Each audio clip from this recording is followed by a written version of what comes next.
Welcome, everyone, to the NoDQ.com live recap of Friday Night Smackdown for January 24th, 2025. We had some developments leading up to the 2025 Royal Rumble Premium Live event, which is just about a week away in Indianapolis, Indiana, at Lucas Oil Stadium. We also have Saturday night's main event coming up. I will be doing live coverage of Saturday night's main event on NoDQ.com. And of course, there will be a live stream recap afterwards right here on the NoDQ YouTube channel. Now, let's get to the SmackDown action. We had Joe Tessitore interviewing Cody Rhodes, the WWE champion, in the ring to talk about the contract signing that we have on Saturday night's main event, which will be moderated by Shawn Michaels. Cody said he has no problem with Michaels. He put over Owens, his challenger for the Royal Rumble. However, he said that Owens always chooses to do the easy way out instead of the hard way out 10 times out of 10. Cody then talked about his accomplishments, beating Gunther, beating Roman Reigns, and so forth, and then wished Kevin Owens good luck in their match at the Rumble. It was a standard promo segment, not too much else to say about it. Backstage, DIY was chatting with the tag team champions, Johnny Gargano and Tommaso Ciampa. Or should I say Pretty Deadly was talking with DIY, the tag team champions. And then Gargano said that they would not be able to be at ringside to help out Pretty Deadly because Gargano had a match with Apollo and he needed to focus on that. And Ciampa told Pretty Deadly to handle their own business, basically. And then as DIY left, Pretty Deadly walked over and they ran into Legado del Fantasma, who just stared them down. And that was that. We had our first match of the evening, a tag team match, Pretty Deadly versus Motor City Machine Guns. Solid tag team match, fairly standard though. Machine Guns had some early momentum, but then Elton Prince took a cheap shot, helping Kit Wilson gain the upper hand. They double teamed Chris Sabin. They sent him over the barricade. And then after the break, Alex Shelley got the hot tag. And then the Guns built up momentum. But then Sabin was crotched on the top rope. Pretty Deadly double teamed Shelley. But then Sabin was able to get back in. And then the Motor City Machine Guns picked up the win with the Skull and Bones finisher. Like I said, the match was all right. Standard tag team match. Motor City Machine Guns being built up, and we'll talk more about them here in just a few moments. Backstage, we had The Miz meeting up with General Manager Nick Aldis, and it was revealed that The Miz has been transferred to SmackDown from Monday Night Raw, which Miz was not happy about because the Wyatt Six are also on SmackDown and Miz needs some backup. Nick Aldis said that The Miz better make some friends fast. More on that in a few minutes. Kevin Owens showed up at ringside and cut a promo, said that people have been too busy kissing Cody's ass, and that's when Jimmy Uso showed up. He used the Botchamania line. He said, "You talk too damn much." And they got into a fight. Jimmy got the upper hand, and then Jimmy got on the mic and proposed a match for the main event, which normally this would be a fine match to be on SmackDown, but Kevin Owens is clearly not losing before the Royal Rumble. Kind of gives away the finish of this one, but whatever. Backstage, we had Carmelo upset complaining to Nick Aldis because it was supposed to be Carmelo versus Jimmy. Aldis postponed the match for next week's SmackDown in Indianapolis. And then Aldis revealed that there's a new talent acquisition for SmackDown in addition to The Miz. And Aldis said maybe Carmelo could fight this guy. Carmelo accepted and said that he will embarrass the new acquisition. We had Chelsea Green, the United States Women's Champion, and Piper Niven versus Michin and B-Fab. Very basic match. Not even 2 segments. A 1-segment match. You had a little bit of distraction from Piper Niven, but Michin picked up a relatively easy win, pinning the champ, Chelsea Green, with the Eat the Feet. I guess she's going to get another title match. I think it's way too soon for Chelsea Green to be losing non-title matches. Usually it's an effective way to build up a challenger, but I think you have to have a dominant champion first. When you have the champion losing non-title matches when they've barely won any matches, well, I think it's lazy booking, just my opinion. Makes the champion look weak. Not a big fan. And I said at the beginning of this United States women's title journey that you need to establish your first champion as somebody credible. You don't want the fluke champion to be your first champion. And they're starting to go in that direction with Chelsea Green. So can't say I'm a big fan of this, to be totally honest with you guys. Damian Priest showed up backstage, and it was confirmed that he is officially a member of SmackDown and will face Carmelo Hayes on the show. I think this is a good move. Damian Priest needs to get away from Judgment Day, and this is effectively a clean break, wrapping up that storyline, unless, of course, Judgment Day gets traded over. Hopefully not. But yeah, I think that this was a good call. Damian Priest is a good switch. We had another Charlotte Flair video package, and it was confirmed that she will be in the Royal Rumble. This is fine. You don't necessarily need it to be a surprise because I think people are already expecting Charlotte back for the Rumble. So you might as well hype it up and have her as an advertised name. I'm totally fine with this. And of course, people freaking out that she's going to win. Well, I think there's a pretty decent shot that she does win. So you better get used to it, I guess. I mean, I fully expect Charlotte to be in one of the title matches. So if she's not winning the Rumble, she'll find another way to get the other title match.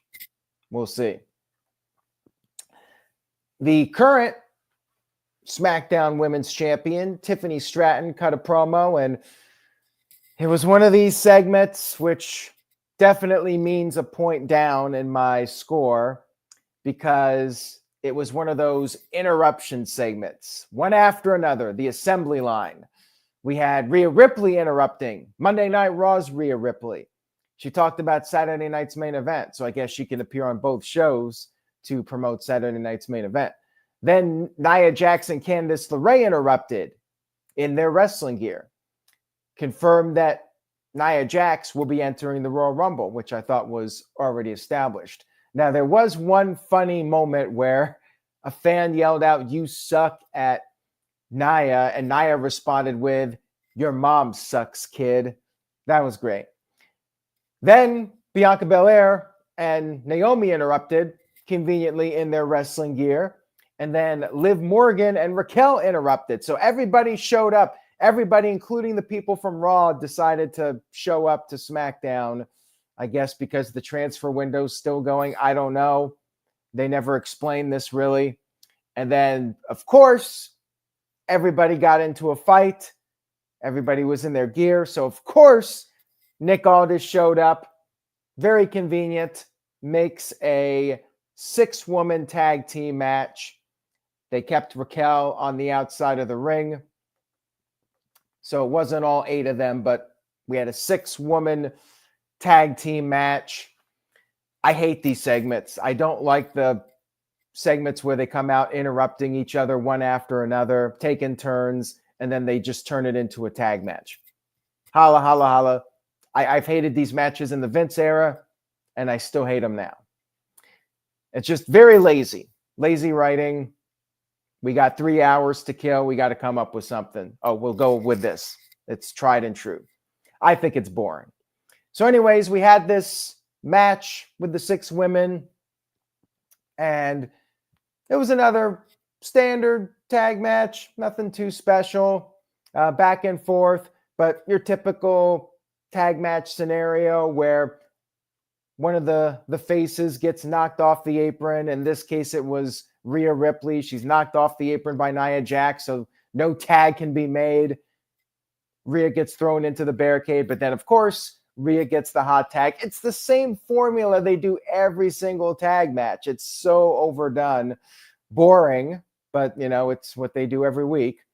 And then Rhea built up momentum, went for the Riptide on Nia, but Liv prevented it. So Rhea gave Liv the Riptide onto Nia, but then Raquel got on the apron. Rhea got sent out of the ring. Bianca came in, hit the KOD to Candice, but then Liv rolled up Bianca and got the 1-2-3 victory. I've lost track of who was even legal at this point. I mean, who really cares? Match was okay, but man, I wasn't really feeling it that much. I was pretty underwhelmed with it. I'll just say that. Next up, we had Johnny Gargano in a singles match with Apollo. DIY has new music yet again. I feel like this is the 5th or 6th music change for these guys. And now their music sounds like a ripoff of the Undisputed Era. Like you had a Walmart brand, great value version of Undisputed Era's theme song. That's basically what they have now. Apollo is still a thing. And he showed off his power a bit, but then Gargano got the upper hand. Then Apollo built up momentum. You had Tommaso Ciampa on the outside interfering, and that's when Motor City Machine Guns showed up. Apollo rolled up Gargano, got the win. A victory that means absolutely nothing, just a way to set up the tag team match with DIY and Motor City Machine Guns. We'll get to that in just a moment here. Nothing match, nothing to it. Just a vehicle to set up the tag team title match. We then had Jacob Fatu backstage doing his little pre-match promo to set up Tama Tonga versus LA Knight. Jacob Fatu promoting his match with Braun Strowman. LA Knight cut a little pre-match promo, and then they brawled on the outside of the ring. Knight got sent into the steel steps, and then after the break, it was back and forth. Tama Tonga hit the jumping DDT. Knight kicked out of that, and then Knight came off the top with the elbow, went for the BFT, but then Jacob Fatu got on the apron. Tama rolled up LA Knight, but Knight kicked out, and then Knight finished off Tama with the BFT. Basic match again, and then afterwards, Jacob Fatu showed up, immediately attacked LA Knight, and then Braun Strowman came out there to make the save. Crowd was chanting holy shit for this, but we got the censoring because it's on USA Network. And of course, Strowman got the upper hand. I say of course because he's looking strong when he's almost certainly going to lose at Saturday night's main event to Jacob Fatu. I mean, I remember the betting odds were very much in favor of Jacob Fatu. He shouldn't be losing to Strowman. But yeah, it's pretty clear the fans see Jacob as the clear favorite. I mean, the big problem with Saturday night's main event is all the matches feel very predictable. The only one I think that could maybe be in the middle is Sheamus versus Braun Breaker. But even that, Breaker is a pretty heavy favorite. So yeah, very predictable show. And then you got that contract signing with Shawn Michaels. Yeah, it feels like a slight step above a Raw or SmackDown, but it certainly doesn't feel anything close to a PLE. Doesn't feel even as big of a deal as the last Saturday night's main event.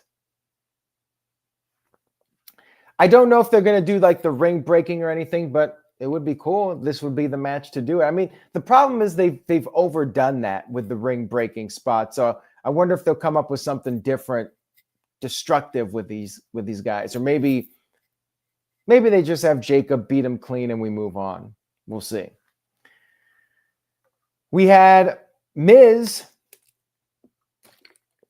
meeting up with Austin Theory and Grayson Waller about potentially joining up with him. Of course, he's looking for allies against the Wyatt Six, and they seemed kind of up for it.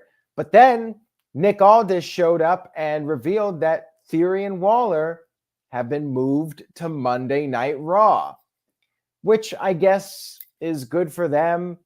I still think they should either break up or do something different. You know, actually, I kind of liked the idea of the Miz with Theory and Waller. I feel like the three of them as a team might have been a fun pairing.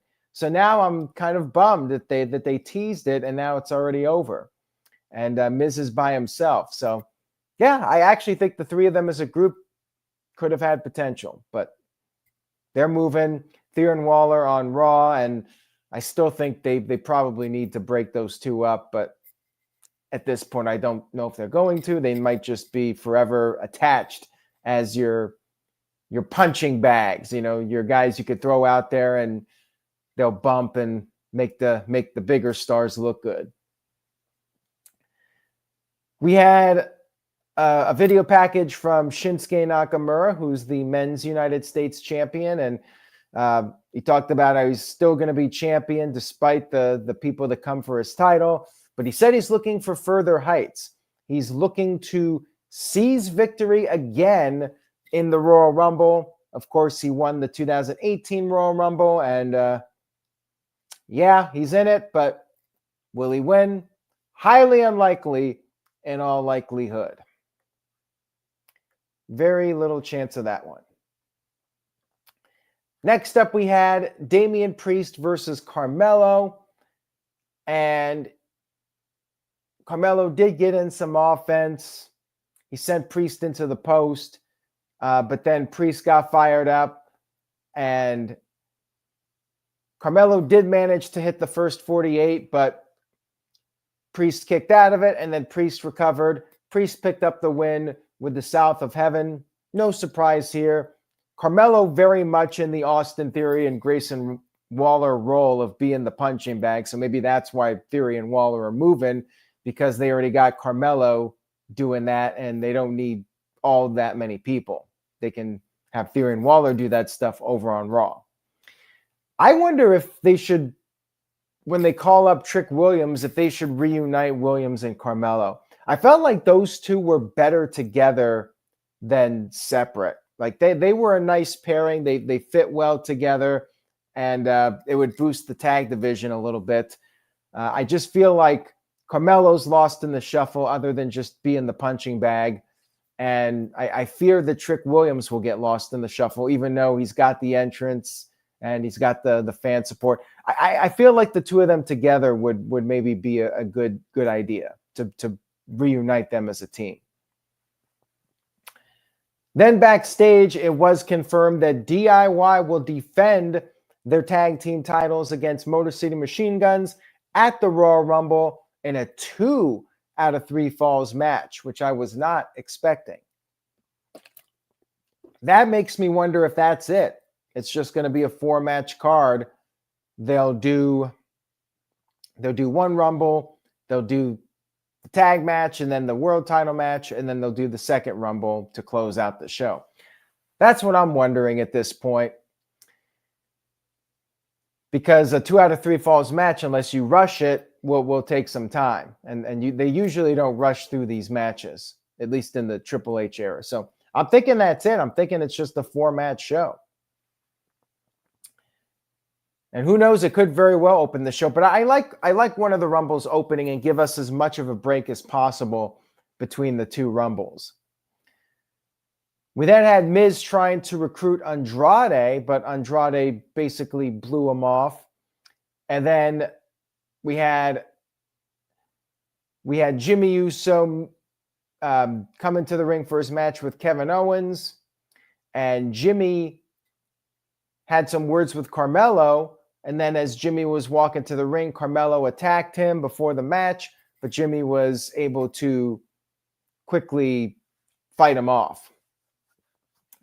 And also we had Cody Rhodes backstage with Damian Priest, and Cody shook his hand, but then Priest said, "See you soon, champ." A little tease. Maybe Priest goes after the title at some point. We'll see.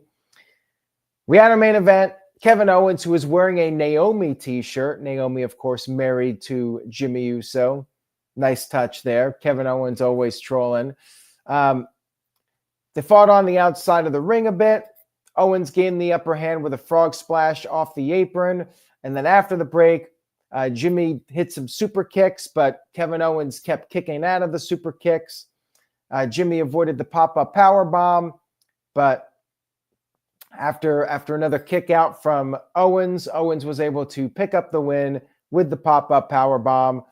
And then after the match was over, he was going to do another one, a package pile driver, and he was going to do it through the table. But then Cody Rhodes ran down and brawled with Kevin Owens. Show went off the air to set up the contract signing for Saturday night's main event. It was your standard stuff. And that was SmackDown. All in all, I thought it was a relatively boring show. Another disappointing SmackDown, another very mid episode of SmackDown. I guess he did some trades, and you announced a new match for the Rumble. You had a few things happening, but beyond that, largely another skippable SmackDown. I'm going to give it a 5 out of 10. Very average, very mid. And if it wasn't for doing the trades and announcing the Rumble match, I might have gone as low as a 4. It dragged bad for me, Jerry. When it was 9:30, actually, when it was 10 o'clock, my wife thought it was over. And I'm like, no, there's one more hour left. And she's like, oh. So, yeah, the 3-hour shows so far. The problem, not just being a 3-hour show, but also SmackDown is now the B show. With Raw moving to Netflix, Raw is very clearly the A show, and SmackDown is very clearly the B show now. So it's a B show that's 3 hours, and they're just relying on their tried and true booking and their show formats. They're not really taking any chances or doing something to try and draw in new viewers. They're just sticking to their formula, what they know works. And, some people enjoy it. For me, it was a relatively boring show. There you go. Hopefully after the Rumble, things will start to pick up. Thank you guys for tuning in tonight. I hope you enjoyed the video. If you did, please give this a thumbs up on YouTube. Spread the word. I'll be doing coverage of Saturday night's main event. I'll be back afterwards with a recap, so I'll see you all then. Say yes to NoDQ.com, and I will see you all next time.